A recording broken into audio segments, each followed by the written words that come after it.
Lay on the ground! What is happening? What's happening? There's no mess here. We just pulled in for the back door up.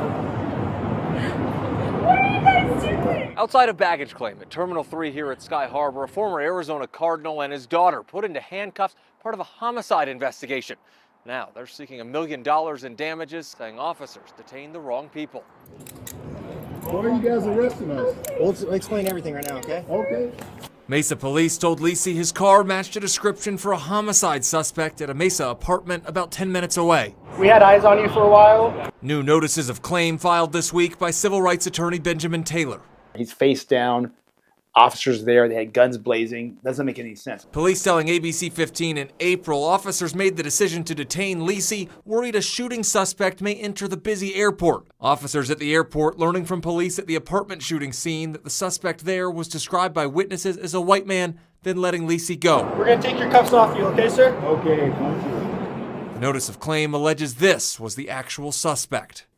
I mean, I don't even have the words. This looks nothing like me. During the 5 minutes he was in handcuffs, body camera video shows Lisi appearing to keep a composed demeanor. Jay, calm down, calm down, calm down. If I look the wrong way, if I make the wrong sound, if I move, if they think that I'm threatening, it's over. Welcome back, everybody. As many of you guys know, I'm a law enforcement trainer instructor. I train and instruct military and law enforcement all over the country on various law enforcement disciplines to include constitutional law, case law, patrol tactics, use of force, advanced criminal investigations, etc. And I just want to say I think this video is gold, right? As soon as I saw this video, I knew I needed to do a response video to it. This is absolute gold. What this gentleman does, what he did, 100% outstanding. I mean, if you really want to know how we change law enforcement all over the country, we need more gentlemen like him. Somebody who's in control of their emotions. Somebody who, I mean, whether you know it or not, and we're going to break this down, he controlled that scene. You're like, well, how can you say that? He was put in handcuffs against his will. While that may be, he controlled the scene. He controlled the emotions of the law enforcement. And most importantly, when it comes to the after effect of accountability, he's 100% in the driver's seat. 110% in the driver's seat. That's how we change. That's how we change. That's how the everyday citizen can change what they don't like about policing. And so, again, I think this is great. I hope more people follow this model. And I'm going to tell you what I'm going to teach my kids. This is what I teach. This is what I teach my kids. This is what I would teach anybody that I care about, right? If I care about you, if I love you, this is exactly how I would protect my loved ones. And so what we want to go for is we want to go for maximum survivability, right? So maximum survivability, it's the triangle, right? It's the triangle here. Maximum survivability, okay? Maximum assertion of rights, accompanied with maximum accountability. 110%, right? Maximum survivability, okay, with maximum assertion of rights, with maximum accountability for law enforcement. You can have all three. You can have your cake and eat it too. And again, I get it. If you're a sovereign citizen, you're a First Amendment auditor type, you want it one way, right? You want clickbaits, you want emotionally charged driven content. I get it. This just is not for you, right? This is not for you, my dude. So again, I think it's super important that we look at this with our eyes wide open. And so let me just say the first thing here that I think is important that we need to understand, we need to ascertain just right off the rip, okay, is this idea of use of force, right? We do have a use of force continuum that is super important that we have to understand. And so as you can see here on the screen in front of you, right, we have the use of force continuum. And so this is what officers are trained on. So officers are trained on this. Officers know this very well. This is something that is ingrained in their head from the very beginning. Now, I think that there's case law contentions here and nexuses that need to be understood that I believe most officers do not understand, if I'm being 100% honest with you. But by and large, they understand that this is the use of force continuum, and they can go from 1 to 6 like that. And that's what they're taught. They're taught they can go from 1 to 6, so they can go from officer's presence to lethal force in less than a second.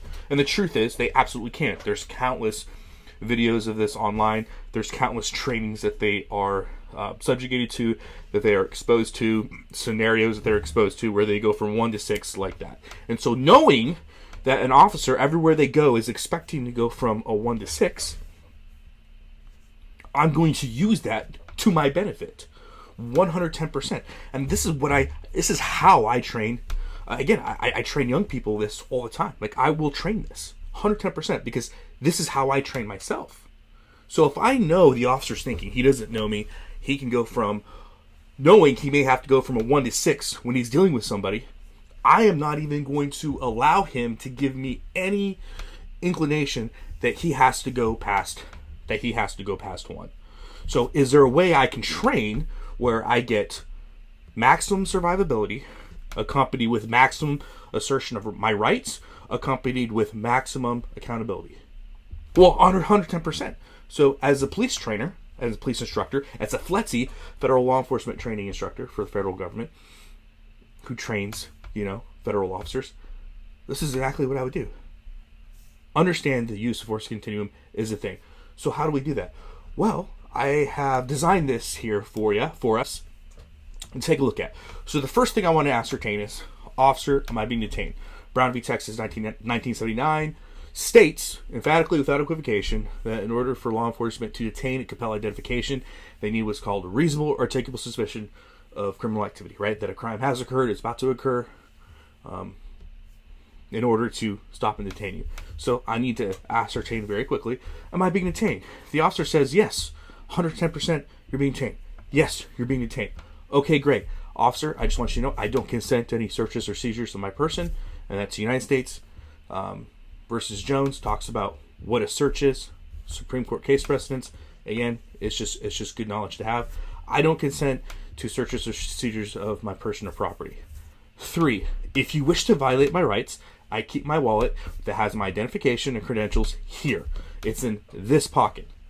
So if you wish to violate my rights, this is where you can find it. But again, I don't consent to any searches or seizures of my person. For your safety, officer, for your safety and my safety, I'm going to keep my hands interlaced on top of my head. And as soon as I do this, I am not removing my hands from on top of my head. Because, again, if we're going tit for tat, I can go tit for tat against any... Again, I instruct this. I can go tit for tat with any cop right now on the stand and talk about why I knew it was in my best interest, and it was in the best interest of the officer, to keep my hands on top of my head, interlaced, so that there's no accidental misunderstanding of anything, right? Me digging in my pocket for my ID, there's no question, because if the officer has the lawful authority to do it, he can go in my pockets and he can grab whatever it is that he wants to do. There is Supreme Court case law that 100% affirms that if he has reasonable grounds to do it, he absolutely can. A great example of this is the video you just saw. Did those officers ask this African American gentleman any consent before they did any of the things they did? No. And they didn't even have reasonable articulable suspicion, right? They're looking for a white person.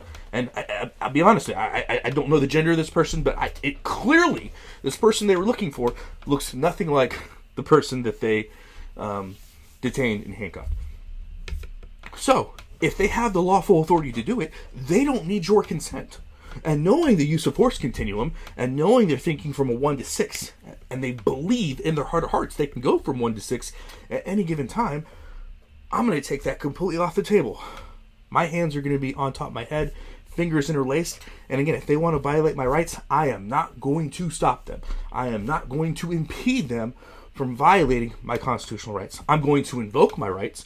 I'm going to say that I don't consent, but I'm absolutely not going to stop them either.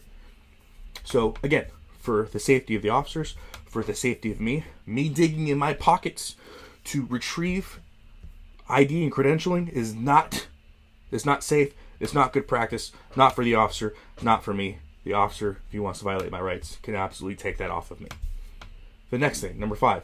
At this time, I will unambiguously invoke my Fifth Amendment rights, which is a requirement for Miranda under Burgess versus Tompkins 2010. So that is a Supreme Court case precedent requirement for the person being detained, for the citizen Burgess versus Tompkins. And as soon as I invoke that, I'm not invoking it ceremoniously, I'm invoking it and I'm going to shut up.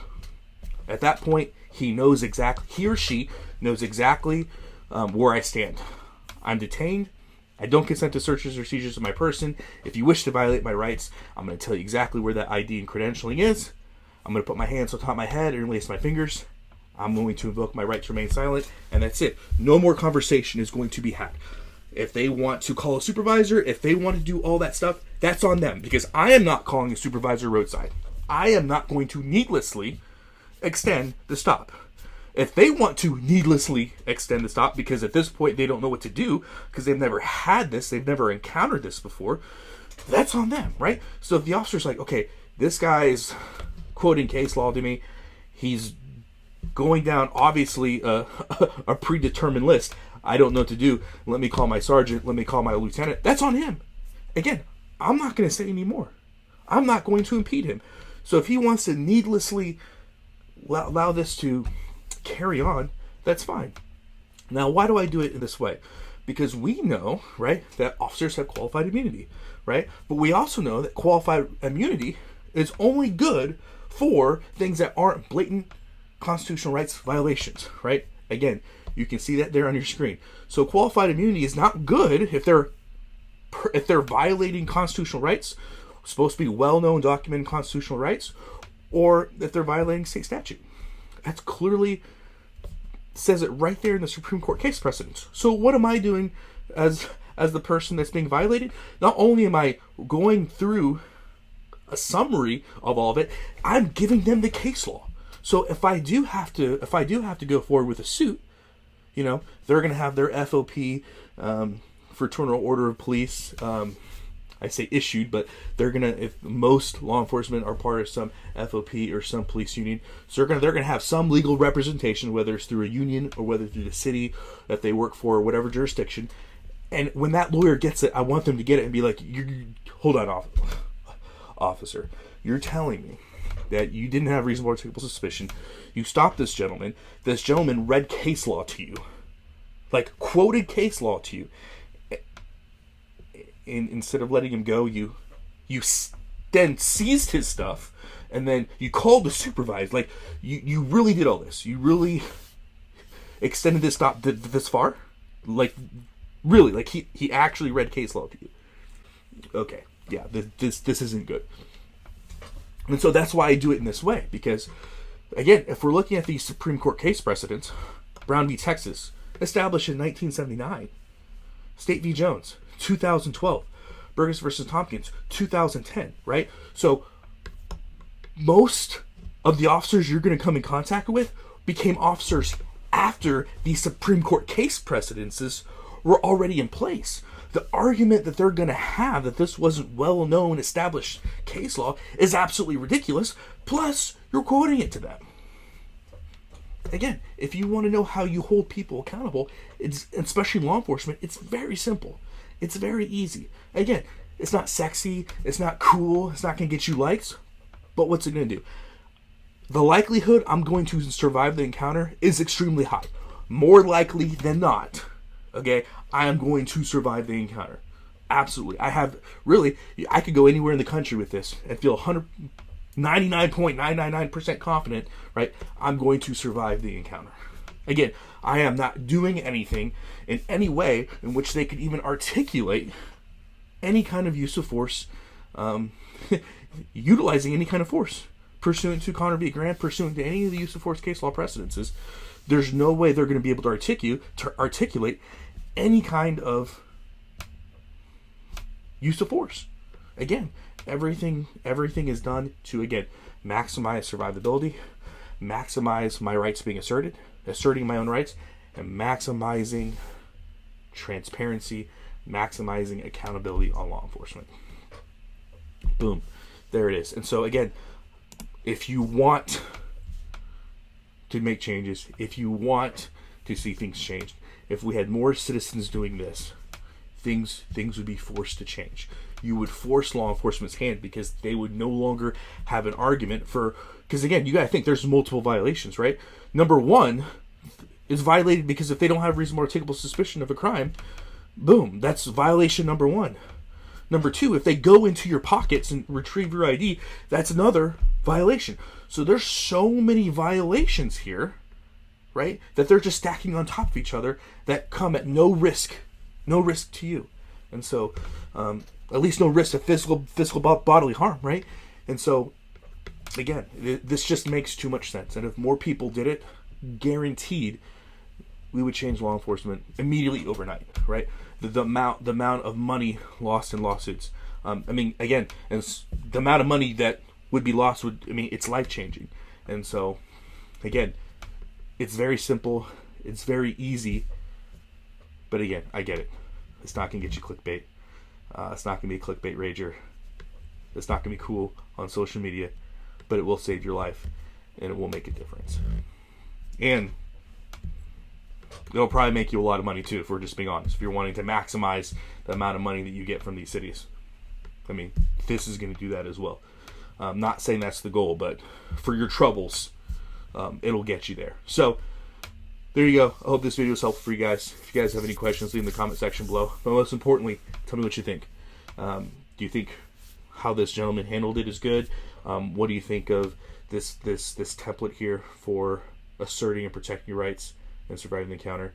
I want to know what you guys have to say in the comment section below. As always, guys, long live the Republic.